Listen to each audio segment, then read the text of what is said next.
Woo, hi there. Yeah, welcome to Profit Zen Week 1, Part 2, Money. I'm Lee Munch, and I'm your guide to your own state of Profit Zen. So how did you do with your video number 1 and working through your resistance? Because that's very important before we get on our conversation here. Now, sometimes I'm going to have PowerPoint. Sometimes it's just going to be you and I talking. I'm going to mix it up because why not, right? Why not? And this is really just a conversation between you and I. So money, yes. And right in the description, right in the one pager, then we went through the program, I say money is a currency, which is a current, which is energy.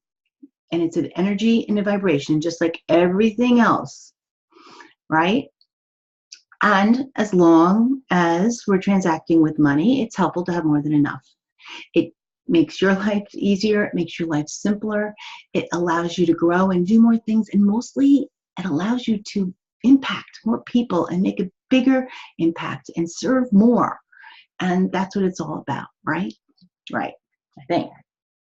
It has to be, otherwise you wouldn't be here. So that I know. So how do we make peace with it? And how do we begin to do that?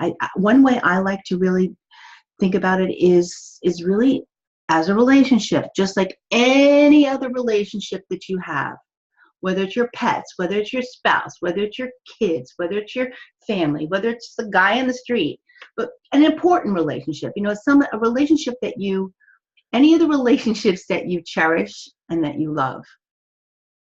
Yes, you need to love money too. And I'm not saying, and I hope that that's not putting you right in resistance, and I'm hoping you're not like are you kidding? That makes me, I'm not talking about love money and putting it above all else like in greed. I'm talking about loving it and honoring the relationship with money. Think of it as a person or an angel or something. Think of it as something that you can actually have conversations with, because it's an important relationship as long as money is used for transacting. So because of that, how can you actually turn money into some sort of person? What would they look like? What sex would they be? Would they be old, young? Would they be, what would it look like? And what would that relationship look like? Because that can begin to help you make peace with money in the relationship. And that's where this whole thing really begins. Because a lot of times we avoid our numbers and things in our business because, we want to avoid money. And that's the real crux. So we're moving past that now, right? So again, money is just a flow. Wants to flow in, wants to flow out, and that's all good. I live on the water. I love to think of it as a tide. So sometimes the tide is really high. Sometimes the tide is really low. My daughter, when she was growing up, she used to call a high tide. If it was a really high tide, she'd call it a road tide.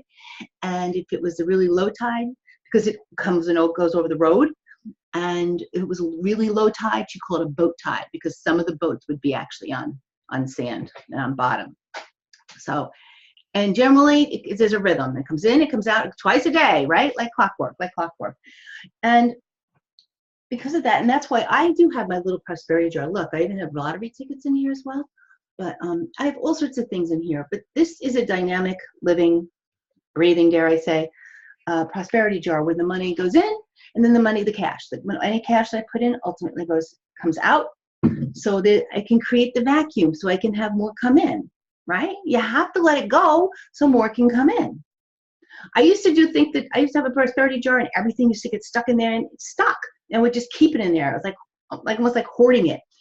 The intention was like, look how much I'm growing. But the truth of it's stuck.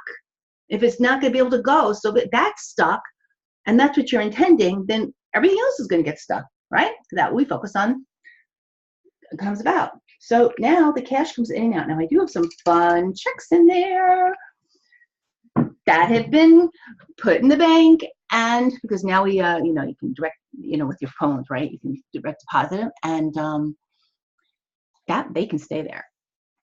And when I get to the point where I have so many of them, well, then I'll just have to get a bigger jar, I think, or I'll just put them in another jar, whatever. Anyway, so it's the same kind of thing, and it's just taken that, and since I've even really thought about it myself, it's made such a difference in my business and mostly in my life, and things have gotten a lot easier. And another thing, So once we have this relationship with money, because we're making it some sort of a person, like any relationship, we need to value that and we need to honor that, right? You need to you value your relationships and you honor your relationships. So when it comes to money with your business, it's one thing. You are valuing honoring your money, and you're valuing honoring what it allows you to do by taking money, making sure you're being paid what your real value and your worth. More on that later. And value and honor that.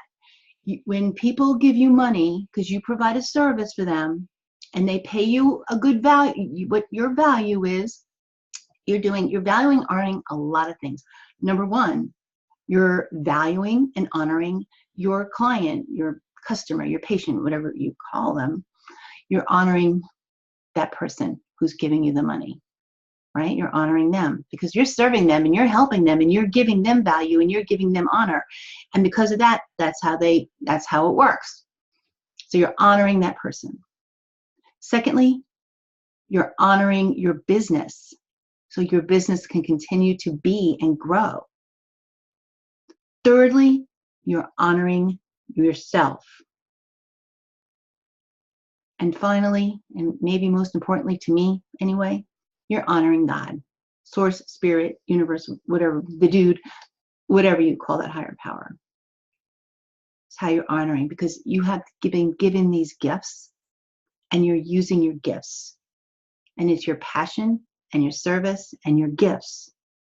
And God gave you those gifts, and now you're using those gifts. So that's how you honor God. It's like, thank you for giving me this gift, right? We say the gifts are like the presents. Like, what if we get the present, we open the presents. Now it's what we do with it that shows us our gratitude. It's with honoring and showing gratitude and appreciation. This whole process is all about honoring, valuing, appreciating. The flow comes in because people pay you because you're serving them and you're giving them value. The flow goes out because you are honoring the creditors and the vendors and the people that you are sending your money to, your credit cards, whatever. You're honoring them. You're thanking them for trusting you, right? You thank them. The money goes out. You're giving the money, and you're thanking and honoring your vendors, your creditors, whoever that money needs to go to on a consistent basis, because they're trusting you. They're trusting you that you're going to honor your commitment to them, right? So this whole thing, money flowing in, is of honoring and a value, and even money going out. So think about that. There's no discovery, no exploratory. And in our next part, we are going to help you honor what comes in and what goes out. I look forward to it. Namaste. See you in the next video. And here we go.